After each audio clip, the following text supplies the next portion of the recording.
Hello again, everyone. Edwin Learnard back once again. In this YouTube astrological segment, I'm going to be talking about the zodiac sign Aries and enemies. And yes, it does apply and pertain to the sun, moon, and ascendant.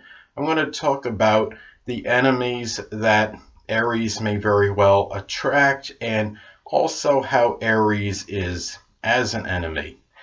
Anyway, well, first thing, of course, in a natal chart, the open adversaries and enemies are represented by the seventh house cusp. And in a solar or natal chart, Aries will fall, Libra will fall on the seventh house cusp. So Aries may very well attract Libra's sun, moon, and ascendant Libra people as open enemies, or they may be people that simply embody Libra-like characteristics. It could be that, it could be people or people that are in those kind of Libra-like professions, such as diplomats, people in the legal field, such as paralegals, attorneys, judges. It could be other Libra-like professions, such as an arbitrator, or somebody that works like in reconciliation, or some field that's associated with negotiation. Reconciliation could be like a marriage counselor, for example, and family counselors. Those can be the kind of people they may attract as enemies. And Libra may often might find themselves in situations where they might be suing Aries actually, due to the fact that maybe Aries might make some distorted, outspoken remarks that Libra might see as slander, and really, because Libra wants to fight for justice.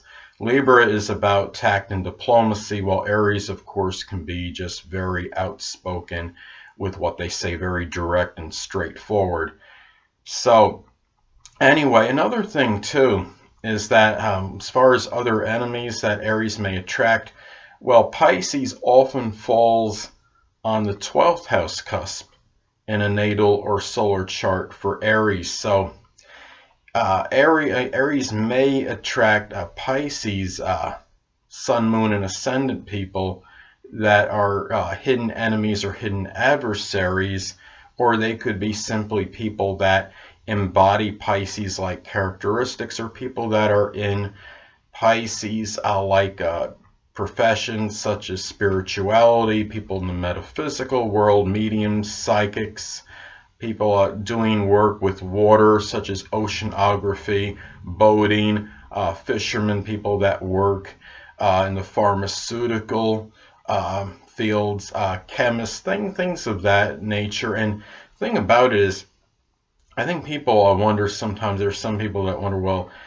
why, how would, like for an example, how would a person say, based on their sign on their 12th house cusp, why would they attract those enemies? Well, I think what it is because that's a very interesting question and may not be the easiest to answer, but I think what it has to do with a little bit is the fact that the sign that's on your 12th house cusp can represent those qualities in you that you have very difficulty in expressing, that are often suppressed and they're hidden.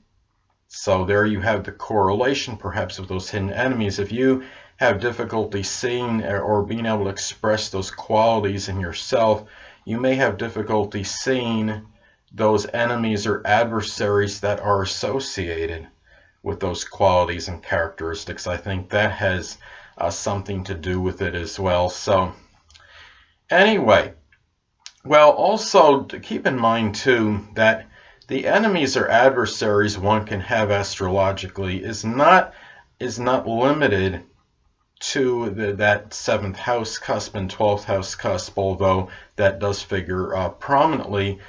But you have to look at the signs. Also, there's going to be two other signs that square Aries by sign, and those are, of course, Cancer and Capricorn. So those people can be adversarial as well. Of course, the obvious differences Cancer and Aries I mean, Cancer can be super sensitive and overly emotional, and Aries could be downright too bruising for Cancer. And really, I mean, Aries can despise or detest weakness, and they might see that in Cancer, and that's what could get really, that's where you can have some of the conflict with these signs. Now, when you have now Capricorn and Aries, what's interesting about them, they're both actually rather authoritative. I mean, Aries might be a little bit louder in that expression, given that it is a fire sign, it has a fiery temperament, but neither one is going to like to be bossed around. And Aries also could be very pioneering, sometimes rather innovative, while Capricorn is more orthodox and conventional in the way they want to do things. And I think that's where you can have some of the conflict that can exist between Capricorn and Aries. So